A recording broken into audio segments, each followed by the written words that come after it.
My name's Don Winslow. I'm basically a novelist. I've spent about 20 years now writing about the drug situation in Mexico and Latin America and all over the world. So for Ghost Recon, me and my writing partner, Shane Salerno, wrote the stories and the dialogue for the various characters.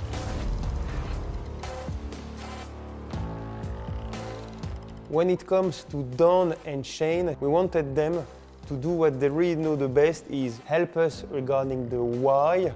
What if this story happened and why?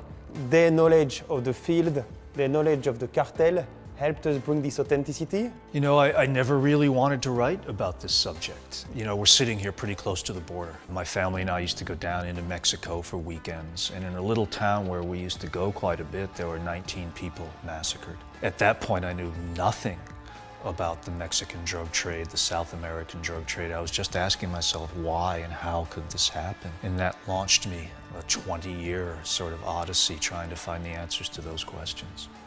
He is really the specialist of this topic. We had some internal discussions, not just about, let's say, who's the most famous guy working on this, but also who could adapt to our work and be a good partner. And finally, our CEO, Yves Guillemot, had a look at the power of the dog that he loves a lot. So it helps to establish the relationship. Usually takes reading about 200 books to write one of them. This is just part of the library of research books, some of which I used actually on this game. I typically start with legal documents. I start with court records, FBI transcripts, CIA transcripts, police records, that kind of thing. Then I will go and read history books because I want a deep background.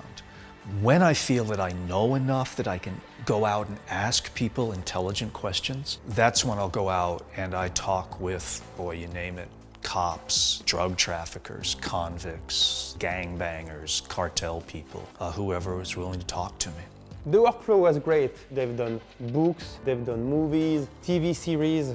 They right away understood how to work with us. They were excited by the fact that games are interactive, so they took time to understand how the game is organized. And then we basically worked with Eric, our creative director, and Sam, our narrative director, and that's why now the result we have is a strong story, but also a strong gaming background.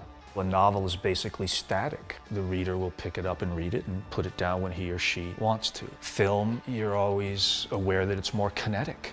Now you take us to a game like this, it's both. It's kinetic, but the person can pick it up or put it down. They can start choosing what happens. And so you're writing for a whole number of possibilities, which is interesting and exciting and fun. Specifically toward Ghost Recon, in my head, they started to take on real personalities. Because for me, they became real characters just the way they would when you're writing for a book and for a film. It's that exciting, it's that big, it has the big characters, the big story, the big issues that I'd love to see in film these days. It looks gorgeous. It's got the world right in the way that a film does. When I look at the footage, I go, wow, that's the real deal.